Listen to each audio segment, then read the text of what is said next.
psychology desperately wants to be hard science, and it will never be. It was never intended to be the end-all be-all in personality assessment. There's a lot of benefit to it, but it's definitely not complete, not even close. I think that the Big Five has a glowing reputation that it may or may not have earned.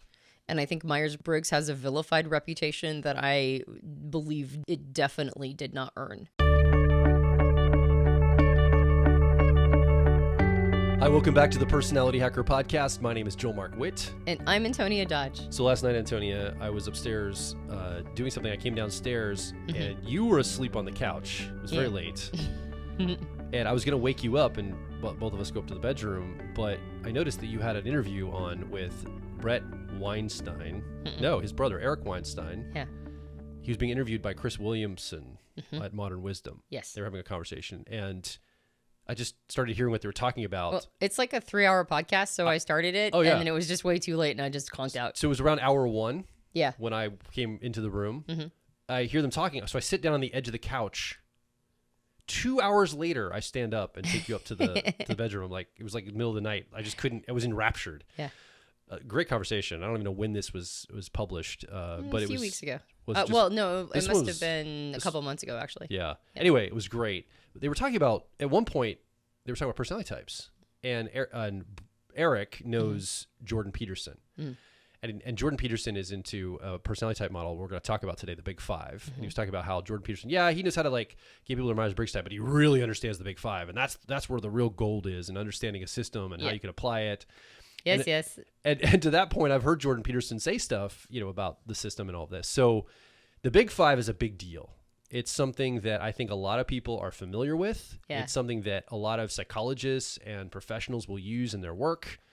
It's on podcasts. People are talking about it, right? I just heard it last night. Yet again, people talking about this, and it's how useful it is. Yeah, Myers-Briggs, whatever, marginalize it, but really the Big Five, that's where the gold is, yet again. I was a little frustrated by this. Like, okay, here we go again. So let's talk about this today. Yeah. First of all, is there value in other systems outside the Myers-Briggs system? I think we would say yes. There's value in all of these systems. Of course. Right? Yeah, absolutely. We're not saying any system's like, no, that's invalid. You can't look at that system. Yeah. Clearly the Big Five is used by people. It has value. I think that we can unpack some of that today on this episode. Have you used it personally? What's your relationship to it? Not really. I mean, I'm very aware of the Big Five. Another acronym for it is OCEAN. Yeah. And I've been aware of that typology system, or like that. I mean, I guess you could call it a typology system for a couple decades. Yeah. And no, I don't really use it very much. One of the reasons why we're talking about this today is we left off last podcast episode discussing why Myers-Briggs gets so much hate. Why does the system get so much hate? And we discussed academics, and we discussed the... It's all their fault? It's the academics' fault. I mean, kind of. I mean, not totally, of course. But there's a big piece of that. And in intellectual circles, or people who see themselves as intellectuals, there is a bit of a hate around Myers-Briggs, and Big Five is their darling. And and so it's unsurprising to me that when, smart people talking about smart things that come from those worlds, even if they generally are skeptical about other things that they've been fed, for some reason, that one's just, nobody ever vets that one. Nobody questions the premise on that one. Big Five is just better and Myers-Briggs is inferior. Yeah. And I think we should have a conversation about that. I think we should go a little deeper into whether or not that's true. Is the Big Five this darling of the, academia and the quote unquote scientific community, or whatever, the intellectual community? Does it deserve all of the praise it gets? And does Myers-Briggs deserve the vilification it gets? Yeah. Yeah. So as a cursory just introduction to this, OCEAN's an acronym. The categories are openness, conscientiousness, extroversion, agreeableness, and neuroticism. And it's a scale, like sliding scale. Sliding scale of how much of these traits you have in your personality. Yes. And this is basically the system and how it's architected. Anything else you want to comment on how it's constructed? It's frequently presented as scientific as opposed to Myers-Briggs, which is oftentimes called pseudoscientific. And they're very frequently compared to each other. It's probably the biggest comparison people give, especially when they're talking down about Myers-Briggs. I do, before we really go full tilt into this podcast episode, I do want to give a major nod to YouTuber Micheal Pierce. Oh, yeah. If you are a person who looks up content around typology and Myers-Briggs and Jungian psychology and archetypes and all that stuff, Micheal Pierce has built a bit of a reputation for himself because he produces very high quality content. Careful thinker. Very careful thinker, good guy, really nice guy. You met him, right? I haven't met him yet. You talked to him. Yeah, I've talked to him. He's a really nice person, INFJ preferences. And he did a 4-part series on, comparing Myers-Briggs to Big Five, and does Big Five deserve as much love as it gets? I want to say, let's see, I think it was called A Critique of the Big Five. It's a 4-part series. Each video is maybe 10 minutes long, so it's really easy to watch, and I highly recommend going and checking it out. And honestly, we're pulling a bit of information from him because I thought his overview was fabulous. So I'm borrowing a bit of information from his 4-part series because I found it to be very persuasive. And then, we're talking about it the way we would talk about it as well. I do recommend going and checking it out. So is the frame today to try to do Big Five versus Myers-Briggs so we can compare and contrast the best system to use and which one's superior? Or is it Big Five versus Myers-Briggs to see if we can find synthesis to where they cross over and connect? Is to create understanding? What are we trying to accomplish today? Well, I think it's more because they get compared to each other so much, particularly that the Big Five is the scientific personality system and Myers-Briggs is the pseudoscientific personality system. I think we should question that premise. I think we should go in and look at Big Five and try to figure out if it really is totally valid and has way more validity than the other system. And then maybe spend a little bit of time comparing, contrasting what their intent is and maybe what their advantages are. So if a person wants to use both of them, which I recommend you do, anytime there's a system out there that helps you out as a person, that helps you understand more about yourself and gives you a path forward, I say use the tool. So if the Big Five does that for an individual, awesome. And if Myers-Briggs does that, awesome. And if you are choosing not to use a tool, not because it hasn't been useful for you, but because you have basically rejected it on reputation, I think the purpose of this podcast is to say, are the reputations well-deserved? Does the Big Five deserve a pristine reputation?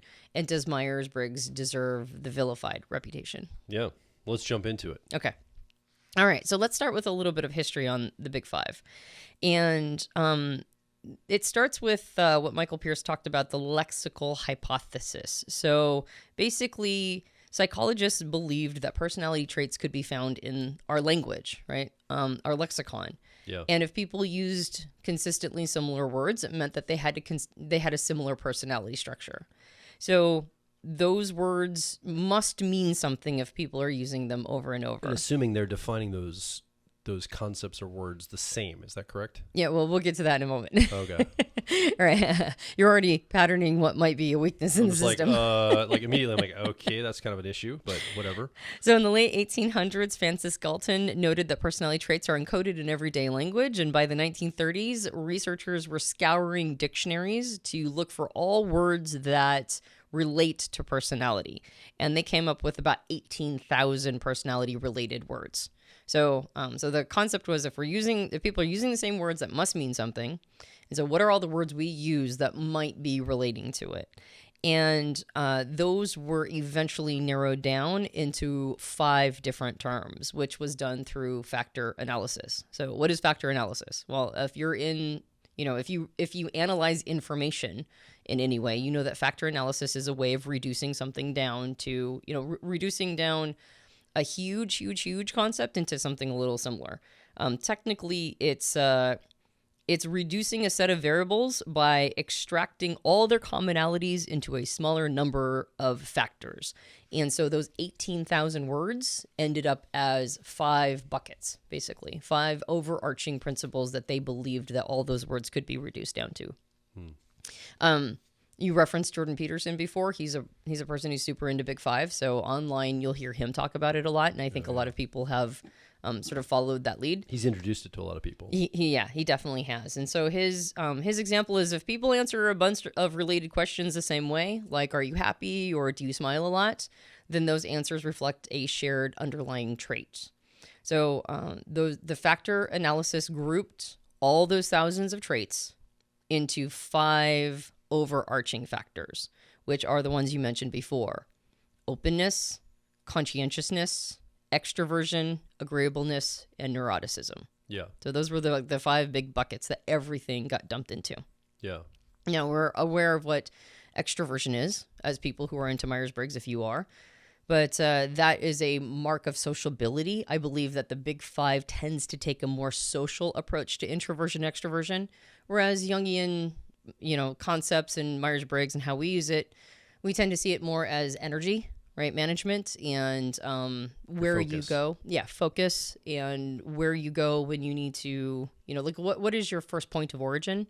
Yeah. Or what's real and what means something to you? Because we know you can be extroverted without being social. Right. This happens all the time. For example, in our personality profiler training, somebody's trying to help somebody arrive at their best fit type, and the person reports, well, yeah, I don't like being around people. I don't like being sociable. So like, oh, introvert, clearly introvert. But they don't ask them questions maybe about the other extroverted activities they're doing. Maybe they're building projects in the outer world, or they're exploring something in the outer world. Like, introversion or extroversion is not just about people. Mm-hmm. There's other extroverted activities you can take. And so if this is just reducing it down more to sociability, I feel like it's missing something off of that. Yeah, I would agree with that. But I think that's, if I understand the Big Five, and again, I'm not a person who follows it and understands it to its core, but that's, if I understand it correctly, it does tend to refer more to the social aspect of it than any of the other elements of what we would call introversion, extroversion. Mm-hmm.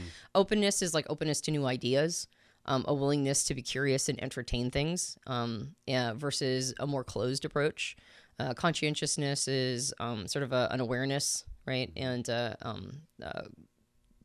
paying attention to things, being conscientious, right? Then there's neuroticism, which is like your degree of anxiety. Yeah. How easily are you like put into a bit of a spin?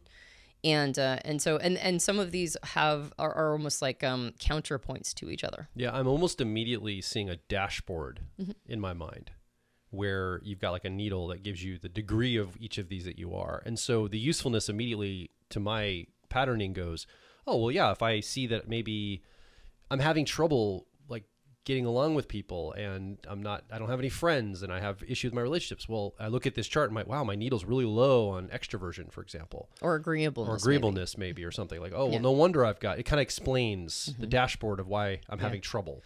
Or maybe I'm giving too much power away. Yeah. And my agreeableness is too high. Yeah. Right.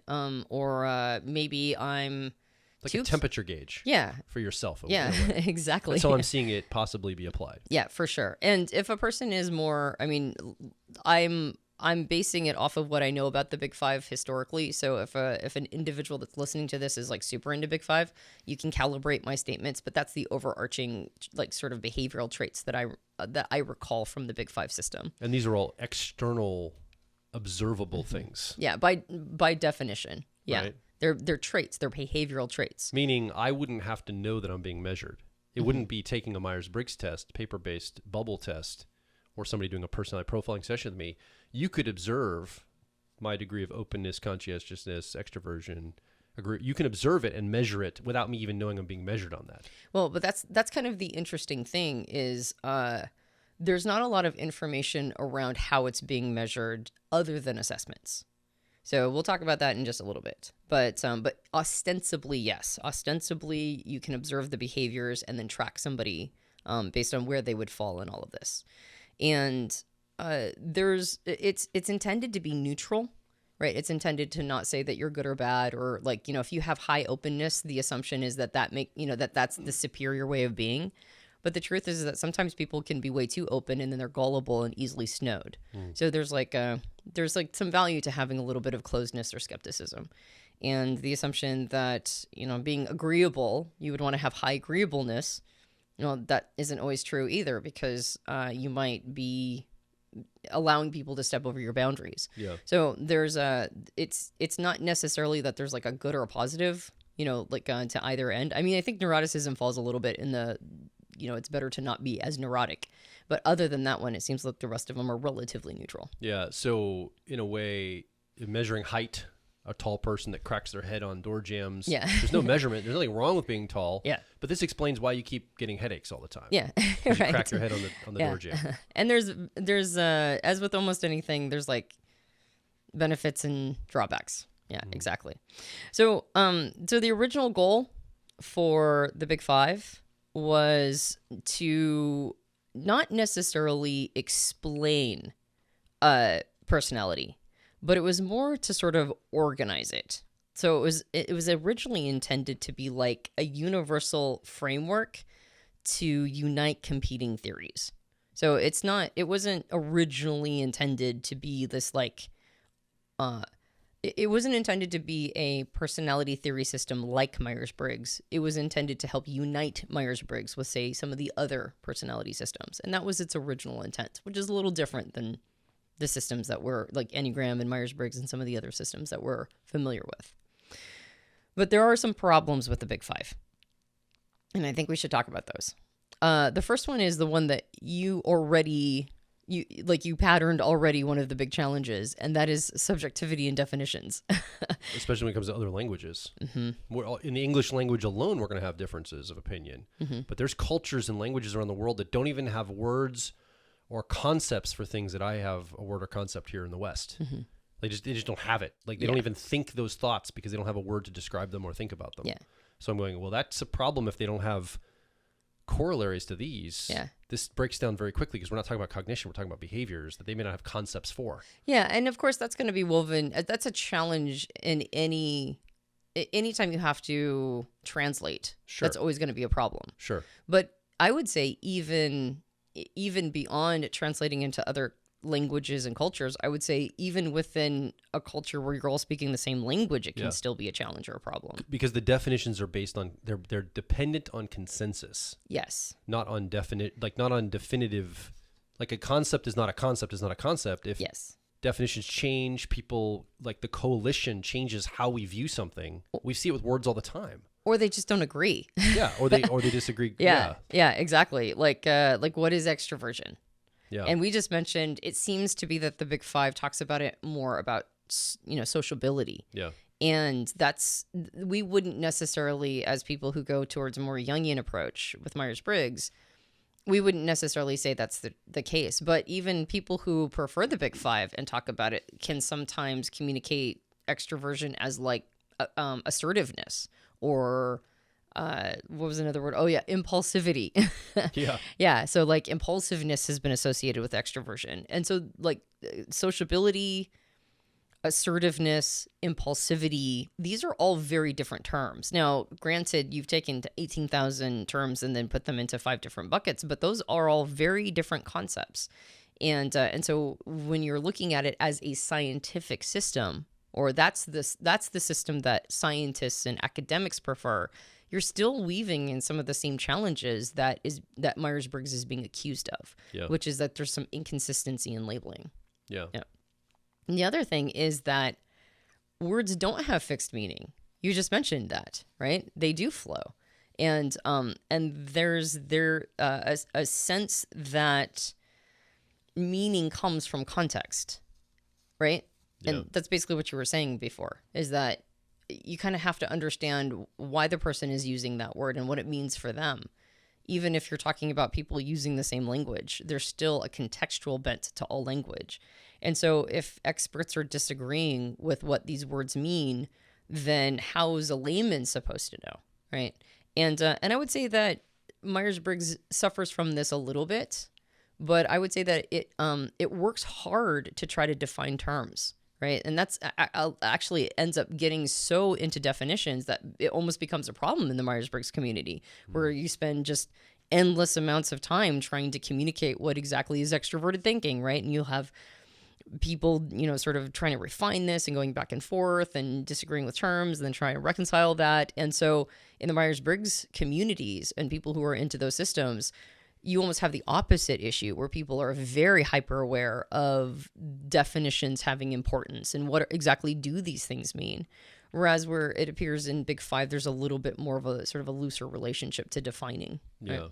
Well, and I can appreciate the attempt of Big Five to make things tangible, measurable, externalized, accessible.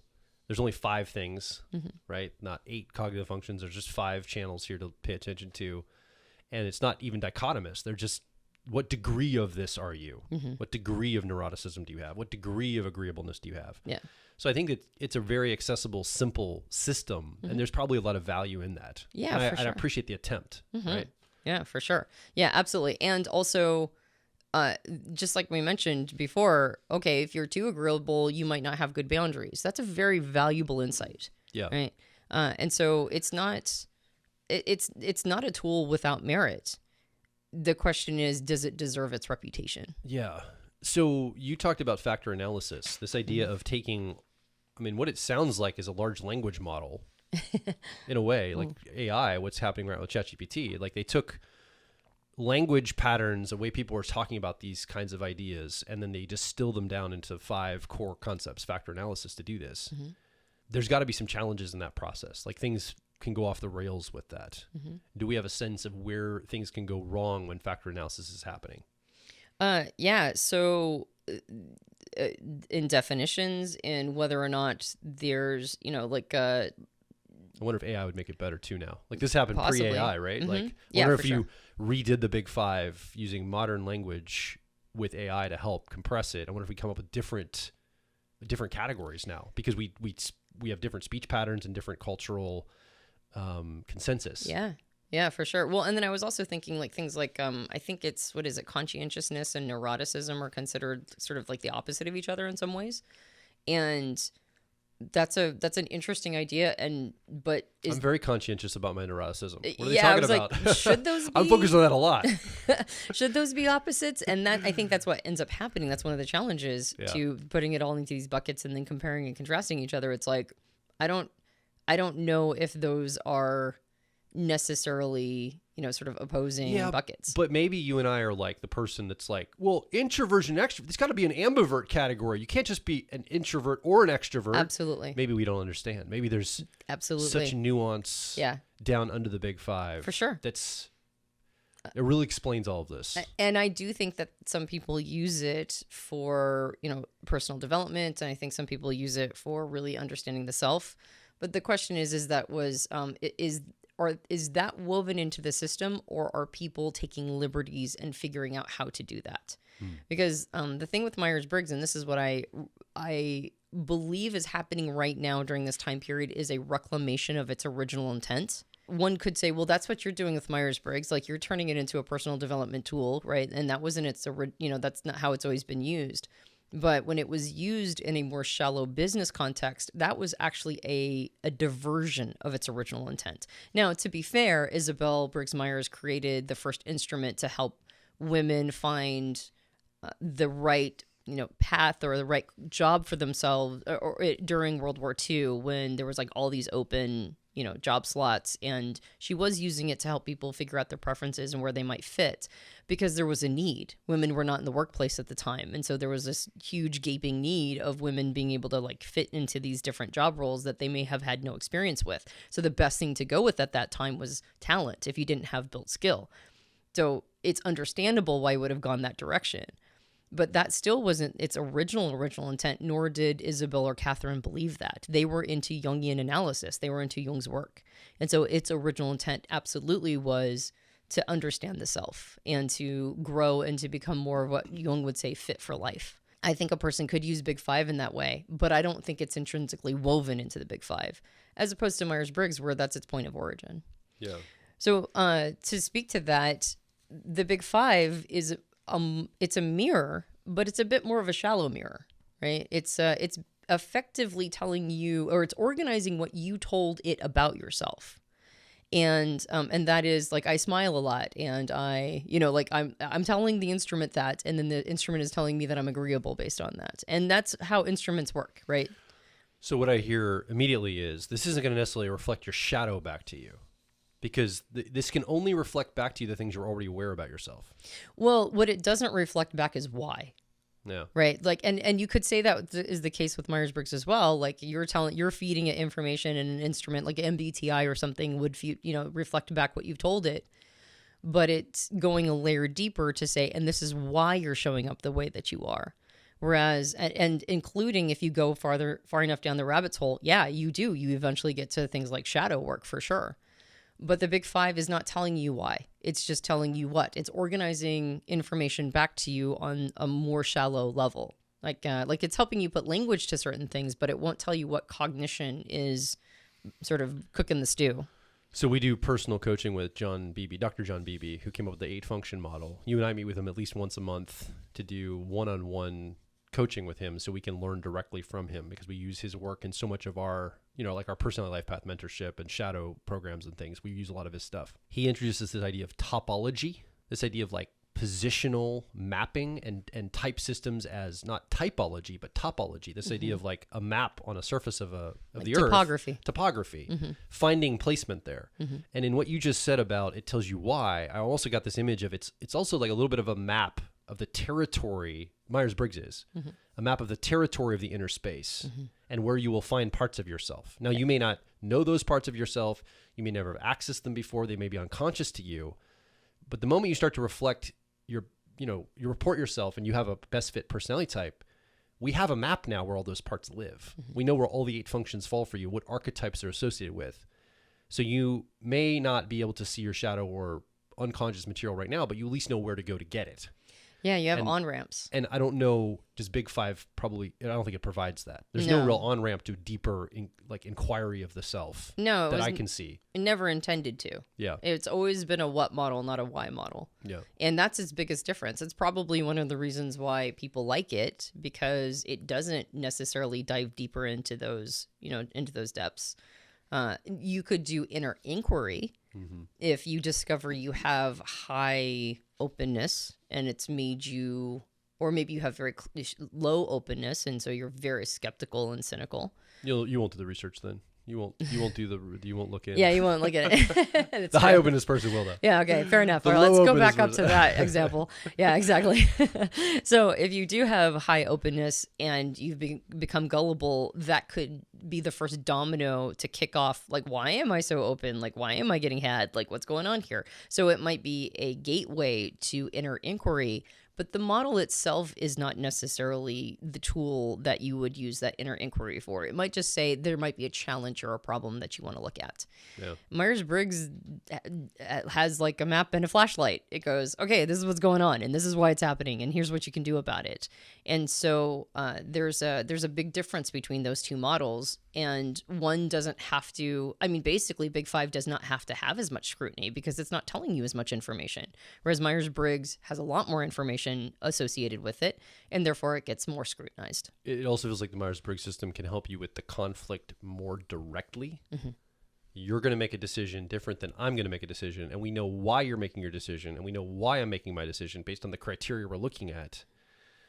The Big Five is more general in kind of how we're showing up all the time, not necessarily our decision-making process and looking at that and going, well, clearly there's going to be a conflict with Antonia makes decisions versus Joel. Yeah. And we can address that directly with Myers-Briggs. I don't think that's going to be used. The Big Five isn't intended for that either. Exactly. For conflict resolution necessarily.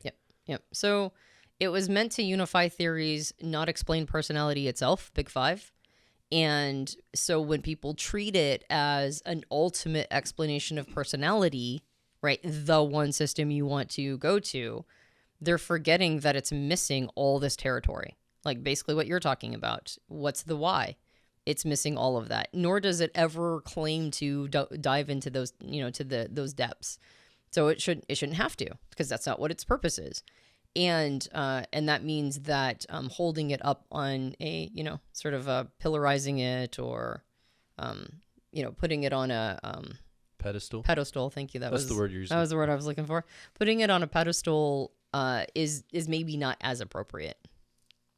And then moving on to this idea of, because I think in comparison to the two, whenever people call Myers-Briggs pseudoscientific, they almost always point to the Big Five as scientific. So anytime somebody says something is scientific, they mean it has consensus. Yeah.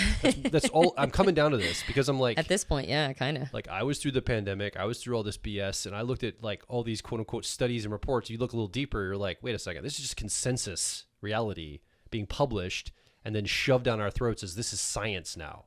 And you have to believe this like you would a deity or something. And I'm like, what has happened to our reality? Why has this been hijacked by this stupid thinking? This is nuts. Well, yeah. Just because people agree doesn't make it real, folks. Just because there's like X amount of studies. I mean, how many things have people quote agreed on in the last however many years that came out to be completely false? Yeah.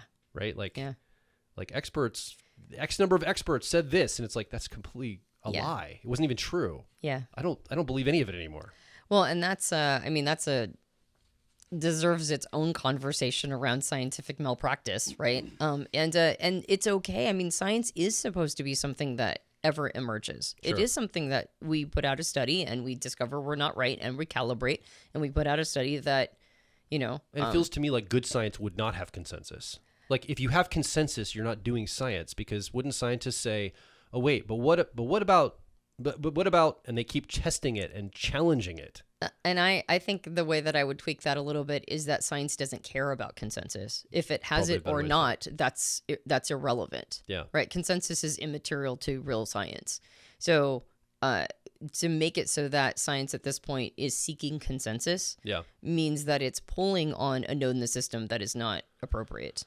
So clearly the big five is just as subjective in its measuring. Well, it's appearingly subjective. We could say that it has more consensus than the Myers-Briggs. Yeah, well, among professional academics and quote unquote scientists. And it's observing behavior more. And so behavior is a little bit more, it's more measurable. Evidence then. Yeah. So it has some evidentiary elements to it. Yeah. It has consensus with psychologists and academics and business professionals.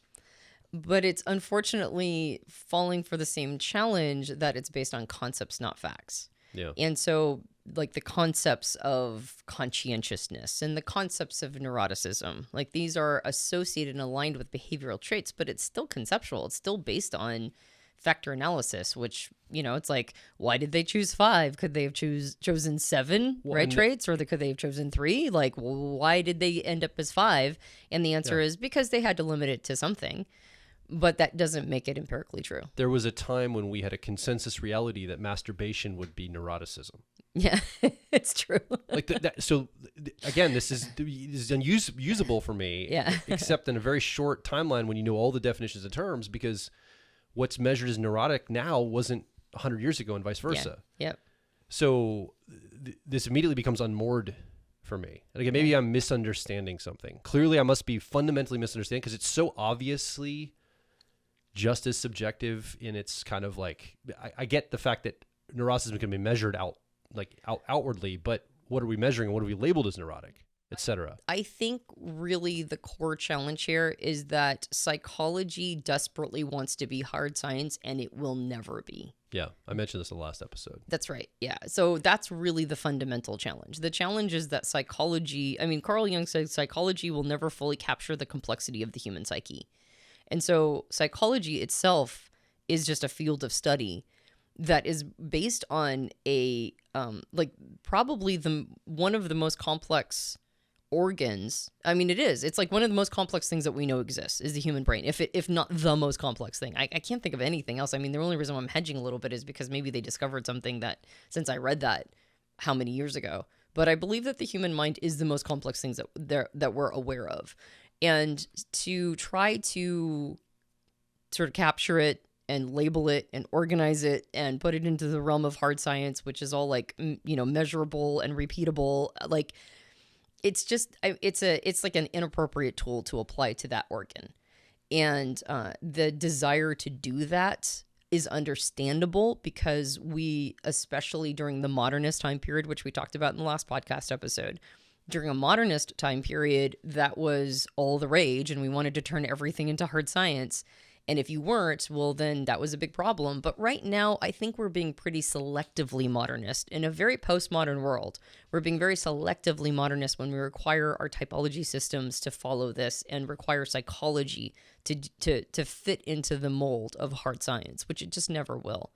So the big five, which is studying personality traits, which is all emergent from the mind, and studying the mind is psychology. like just the impulse is understandable, but let's just stop doing that, shall we? Right? Let's stop pretending that anything in the psychological realm is going to be able to be put into that box of hard science. Pseudoscience, though, I do want to address the pseudoscience thing. We talked about this in the last episode a little bit as well. Pseudoscience is something that pretends to be scientific without providing any real value. That's what pseudoscience is. And Myers-Briggs, first of all, has never claimed to be scientific. It was birthed from philosophy. It was birthed from the study of psychology, which is not hard science. So it's never claimed to be scientific. Does therapy claim to be scientific? I don't think so. So, I mean, it would be in that kind of the category of therapy. Yeah. Or I think I mentioned in the last episode, like autism. Like autism isn't like scientifically measured. It's like socially or subjectively measured. Exactly. Just like Myers-Briggs is. Right. And Myers-Briggs it never claimed to be science. It claimed to be a framework for understanding subjective experiences. Yeah. So it's a framework, right? And frameworks at the end of the day are philosophies. So it's not pseudoscience. It never claimed to be scientific. And then if the idea that pseudoscience is something that doesn't have real value, well, we argued pretty hard in the last episode that it has a ton of value, right? Like it helps put language to the why of how the behavior is showing up. It gives all sorts of abilities to not just figure out what's going on, not just diagnose, but also prescribe. So take, for example, you were talking about agreeableness, right? Like if a person is too agreeable, and that's creating problems, like they have their boundaries being stepped on, or they're offering too much or whatever, right? They have too much of a social face. Let's say that the person who is experiencing that has extroverted feeling as a preference, right? Maybe they're an EFJ type. Harmony. Right, harmony, right? They're a harmony driver or extroverted feeling dominant. If a person finds that out through the big five, now they know they probably have some work to do. But Myers-Briggs says, and here's what the work is: having extroverted feeling or harmony as your dominant or driver function. If you're being too agreeable, the other side of the polarity is introverted thinking or accuracy. And this is the part that gets in touch with your truth and helps you set better boundaries by figuring out what's honest and true for you, right? Being radically honest with yourself, questioning premises, right? Like getting into a more digital sort of disassociated place inside of yourself. Yeah. So it doesn't just give you the diagnostic, but it also gives you the prescription. You need to integrate that a little bit more. And then if you get into functions, you understand how to do that, right? Like there's a path now. Yeah. That's very valuable. Yeah, I see Jordan Peterson doing this very thing. He's like, and somebody's too agreeable, and that's why they're not getting the jobs they want or the opportunities they want, or their ideas aren't being heard. So they need to stop being agreeable as much. Right. It's like, okay, yeah, but how does the person do that? Yeah. Each person's going to do that differently based on their Myers-Briggs personality, right? Agreeableness may be different for me than it is for you. We're both agreeable in a lot of ways. But we do it for very different reasons. That's right. And in very different contexts. That's right. So even if both of us score, which I would assume, did I ever take I should probably have done that before this episode. If I took the big five, my suspicion is I would score very high on agreeableness. And you would too. Mm-hmm. But I bet they're very qualitatively different. And that, I think, is where Myers-Briggs colors it. Absolutely. That's where it comes in. And then the other thing is if a person is told be less agreeable, and to go back to the EFJ, if their model for being less agreeable, say, is somebody in their life that has extroverted thinking, and so they try to model that, that's not going to be as successful for them as integrating introverted thinking, because that's a type preference for them. So it's also going to have a much higher degree of success.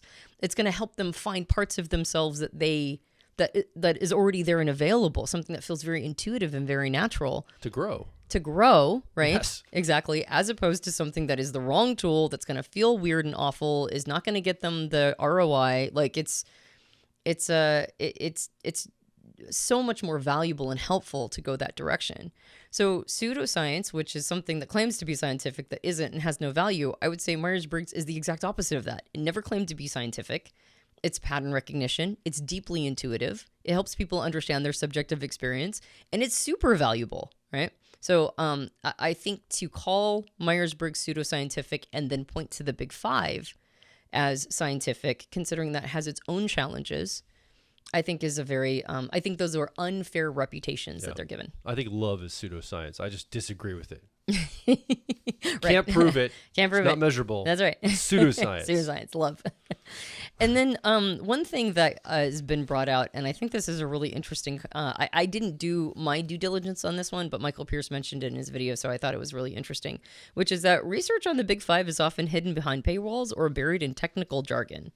So why is it so hard to access the content and information around it? You're like, is it just that they're looking at the observable, behaviors, or how does that work? And it's kind of like, well, it's hard to know because a lot of the information around the Big Five is not available, actually. Yeah. And so we're not really sure how the algorithms are working in the assessments and that sort of thing. Well, and that's the assessment game, by the way, as a side note, in the business model of it all. Mm-hmm. In personality types, there was a lot of value in writing books or doing seminars, but there was a ton of value in coming up with a trademarked version of your assessment, right? The Joel Mark Witt personality assessment, and the Antonia Dodge personality indicator, or whatever.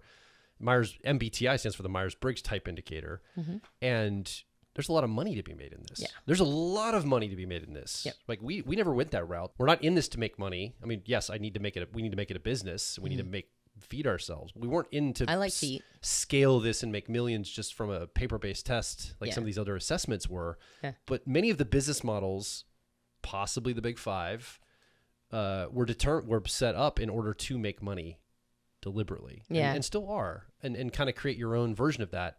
I think it's a misunderstanding of it's economically valuable. Yeah. But AI is going to eat it all anyway. So at the end of the day, I think the people that are going down to the teaching and the application of it are going to be left standing when all of the bots eat these assessments for breakfast in the coming months and years. Yeah, I suspect that's the case too. To go back to the reputation piece, I think that the Big Five has a glowing reputation that it may or may not have earned. And I think Myers-Briggs has a vilified reputation that I believe it definitely did not earn. And we talked about in the last episode why that's the case, like where did that vilification come from? But I don't think that the Big Five is necessarily sort of the holy grail of personality type systems. It wasn't intended to be. Like it's almost kind of like in some way, it's a unification system. Yeah. And it was never intended to be the end all be all in personality assessment. I think it's kind of aware of its own shallowness. I think it's aware of its own limitations. And so there's a lot of room for other personality assessments to exist, not in contrast to Big Five, but alongside of it, right? If the Big Five is there, it's great for statistical research. It's really great for broad trends. Like there's a lot of benefit to it. But it's definitely not complete, not even close. And Myers-Briggs and Enneagram and some of the other systems that people are attracted to, it definitely rounds it all out. It gives a lot of value to these to personality study, and I don't think that it should be dismissed as easily. We've talked about it before on the podcast. This idea of traits, like behavior traits, which is a little different than personality type. Like your personality type isn't your behavior, right? We do our personality profiler training. We tell people all the time, you're going to get the 5 common answers. When you ask somebody, what do they love to do? You're going to get gardening, sex, play with my kids, cook, read, right? Mm-hmm. These are human things. Mm-hmm. We all 16 types do these things, but all 16 types do them for different reasons. Yeah. And that's what we're looking for, the reasons behind them. Yeah. So we talk about traits, and then we talk about the cognition. We also can talk about archetypes, which come from Jung's work. Mm-hmm. Big Five is just tuning the traits, though. Yeah. It's not based on archetypical understanding. It's based on these language patterns through factor analysis, distilled down to these concepts. Do you have some comments on traits versus archetypes you could make? Well, just that archetypes are universal, and that gives Myers-Briggs a more sort of a intuitive, personal feel, whereas traits are behavioral and they do change over time. And so there's not as much of, it's like the Big Five categories don't seem to hit the same primordial spot, right? It doesn't quite seem to state the same appetite, or that appetite for something that is, that concept that the more universal something is, the more personal it is. Yeah. Myers-Briggs seems to sate that appetite. Big Five categories don't seem to, because they're not as archetypal. They're not as universal. They don't feel as sort of in the marrow of our bones. And I would argue that's an edge that Myers-Briggs has over Big Five for sure. And I do want, I feel kind of like we're probably at a wrap up point pretty soon. Yeah. So before we wrap up, I just want to make a comment that I have a lot of respect for the Big Five. I have a lot of respect. I mean, it's not something that's captured my imagination or attention like Myers-Briggs has. And so I haven't spent as much time invested in it. I might have misrepresented its diagnostic capacity. Like a person who's really into Big Five might say, no, it's all woven into the system and not just what you're doing, but what you should do next. That's entirely possible. So my apologies if I've misrepresented that piece. But it's not obvious. It's not. And the gate. And I haven't personally run into it in any of my research. Now, again, it hasn't captured me, so I haven't gone down as far the rabbit's hole of the Big Five as I have Myers-Briggs, Enneagram, and some of the other systems. And so it could be there. And if that's the case, then great. I still would argue that it doesn't fill out all the territory. And other typology systems are there for the territory it does not touch. And so this was not to say that the Big Five is not valuable. It's not to say that it's not a good, valid piece, like a system, that it has no insight. I think it definitely has insight. I think I can understand why people like it. I get it. I think the fact that it has trait orientation and behavior puts a lot of value onto it. So I just want to make it very clear that this is not to dog the Big Five. It's just to say that I don't think that using it as almost like a I don't know, like the like a totem, not a totem, but a word, a word that you cast forth as almost like a what is the magic where you use words to cast spells forth? It's not like incantation. It's not an incantation that immediately destroys Myers-Briggs validity. It's not like you go, Myers-Briggs is unscientific, but the Big Five is right there. It's like, that's not really it doesn't have that power. And so it just kills young in the cradle. Yeah, or something. It was never born. It was never born. That's right. It retroactively goes and kills him before he can write the book Psychological Types or whatever. Like, I don't feel like it has that level of power. And so when people reference it, when they evoke it, I think they think they're doing more damage to other typology systems than they are. And really all they're doing is saying, that apple, that's not a good apple. I'll show you a good apple. And then they point at an orange. Like, they're two different things. They were meant for two different applications. They have two different, it's like a hammer and a screwdriver are two totally different things. They're both tools, but they're two totally different things. So the existence of a screwdriver does not, make a hammer no longer necessary, and vice versa. So I just wanted to make sure that I was clear that this is not to dog that system. I think it's a great system. I just don't think that it's the end all be all. I have barely had any interest in it personally. And, if somebody came along and showed the power of it and how it can help people and unlock what's going on for them and maybe show how it's being used in some of the deep coaching that we do with archetypes and shadow work and some of those things, I would score high on openness on the assessment that would I be taking. And I am open. I just have been, it just didn't strike me the way that Myers-Briggs and the Enneagram and some of those systems that we have used have struck me. Yeah. I don't know. That's just me. Yep. But we'd love to hear from you. Also, if you are interested in going deeper into the Myers-Briggs system, that's what we do. That's our specialty here. Personality Hacker is the Myers-Briggs system and those kinds of things. And we go way beyond just the 4-letter code of the 4 letters in your personality. We go into what's called cognitive functions. If you're not familiar with those, these are the ways that your mind learns information, perceives your world, and makes decisions based on that information. It gets down to the wiring of that. There's all sorts of applications for this. A map for the inner space to get to know yourself, to see yourself, and to accept yourself for who you are. And I think that these are accessible to you through the Myers-Briggs system. So I recommend coming over to our website, personalityhacker.com, starting with an owner's manual for your personality type. If you don't know your type, we've got a test there. To take a little assessment. It's not a test, assessment to assess your personality type. There's no test to pass. You're already you. You win it all. You won. Yeah, you're already you. You just assess your personality. Get a owner's manual for your Myers-Briggs type, whichever one of the 16 types you are, and get started on your journey of personal growth and application. It's good, just informational, but also there's a bunch of things you can do to apply it to your life as well. Yeah. And if you already have that or you're down the road of that already, I recommend coming over to our Personality Life Path mentorship. That is one of the things that touches deeply into some of these archetypes, down into the shadow material, things that are unconscious for you, the things that are holding you back or hijacking you from the shadows. Yeah. We talk about those. It's an 8-week program, ends in a 3-day live event in person or streaming. And people have been reporting it's life-changing. So I think it's a really great place to start if you've already started with the owner's manual. So come over to personalhacker.com.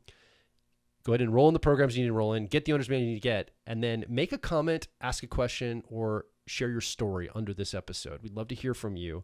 What's going on for you? I think stories are important. They give us a good snapshot into your life and how some of the things we're talking resonating. Have you been in a Big Five? Have you taken this? Where would you score? Have you seen usefulness? Do you agree with us? Do you disagree? Do you have more to share from the system? We'd love to hear from you. So come over to personalhacker.com. Get your owner's manual, then make your voice heard. Yep. And if you enjoyed the podcast, you can subscribe to us on a bunch of different platforms, Android platforms. You can Spotify, Apple iTunes, lots of different places. And if you're watching the video podcast, you can also, of course, like and subscribe to the YouTube channel. And if you leave a rating and review on Apple Podcasts, well, that just makes me super duper happy. And it makes it a little easier to come to the next one and show up in the next podcast and continue making them. So please do that as well. Yeah, my name is Joel Mark Witt. And I'm Antonia Dodge. And we'll talk with you on the next Personality Hacker podcast.